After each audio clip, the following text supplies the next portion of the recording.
Hi students, today we are going to recite the poem Dust of Snow by Robert Frost. First of all, I would like to tell you the poem in short. It is a small poem, it is full of symbols also. इस poem में बताया गया है कि ज़िंदगी में कभी कभी हमारे साथ कुछ ऐसे इंसिडेंट्स हो जाते हैं कि हम उस दिन बहुत ज़्यादा सैड फील करने लगते हैं और हमारा सारा दिन खराब चला जाता है। लेकिन कुछ ऐसे भी छोटे छोटे इंसिडेंट्स होते हैं जो हमारा मूड ठीक करने में मदद करते हैं और हमारा मूड ठीक हो जाता है और हमारा जो बाकी का दिन है वह खराब होने से बच जाता है और हम खुश हो जाते हैं। हमारी जो पोएम है वह भी इसी आइडिया पर बेस्ड है। Meaning of difficult birds. Meaning of hemlock tree, a poisonous plant with small white flowers. RUED, root, meaning pachhtana. Now I am going to explain this poem. The way a crow shook down on me the dust of snow from a hemlock tree has given my heart a change of mood and saved some part of a day I had due. अगर हम देखें तो यह poem सिर्फ इतनी सी है कि जो पोएट है वह उदास मूड में होता है और वह सोचता है कि उसका सारा दिन अब उदासी में ही जाएगा। जो पोएट है वह हेमलॉक ट्री के नीचे खड़ा होता है। हेमलॉक ट्री एक पॉइजनस ट्री है। ठंड का मौसम है, बर्फ़ पड़ रही होती है। एक कौवा जो ट्री की टहनी पर बैठा होता है, उस कौवे के पंखों पर बर्फ़ पड़ी हुई थी। उसने अपने पंखों को झटका और बर्फ़ पोएट के ऊपर आ गिरी। उस बर्फ़ के पोएट पर गिरने से पोएट का मूड अच्छा हो गया। इट मीन्स दैट पोएट का नेचर के साथ कांटेक्ट होते ही उसका मूड अच्छा हो गया और पोएट ने अपना बाकी का दिन उदास होने से बचा लिया। इट मीन्स दैट अब जो बचा हुआ दिन था उसमें पोएट का मूड ठीक रहेगा। अब वह भी कौवे की तरह अपनी सुस्ती या सैडनेस त्याग कर कोई रोज़मर्रा का काम करने में जुट जाएगा। So that was the poem. बड़ी ही छोटी सी पोएम थी। अब हम देखेंगे इसमें जो सिंबल्स दिए हुए हैं। स्टार्टिंग में मैंने बता दिया था कि this poem is full of symbols. Symbolism device इसमें यूज़ किया गया है। What is symbolism? This poem is full of symbols.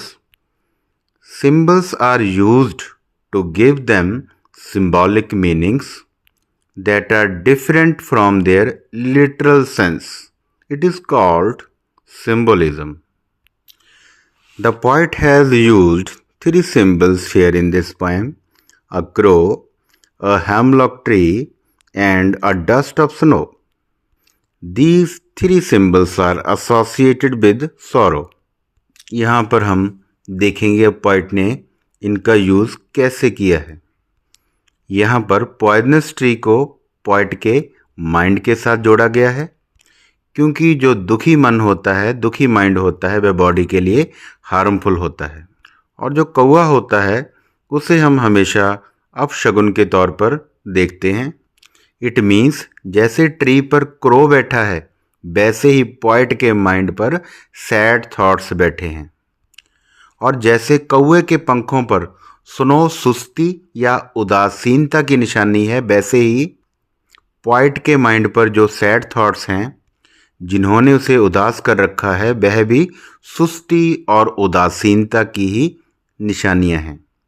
और आगे जैसे क्रो अपने पंखों से बर्फ़ गिराते ही एक्टिव हो जाता है, वही बर्फ़ जब पोएट पर गिरती है और वह नेचर के कांटेक्ट में आता है तो नेचर के कांटेक्ट में आते ही पोएट खुश हो जाता है, उसका मूड अच्छा हो जाता है और उसके भी सैड थॉट्स उसके मन से हट जाते हैं और वह भी खुश और एक्टिव हो जाता है और अपने रोज़मर्रा के कामों में लग जाता है और अपने बाकी के दिन को उदास होने से बचा लेता है। पोएट ने यहाँ पर इन सिंबल्स का यूज़ किया है। Next device is used here, alliteration. What is alliteration? The repetition of usually consonant sounds at the beginning of a word. See the fifth line. Here H sound has been repeated. So this is alliteration.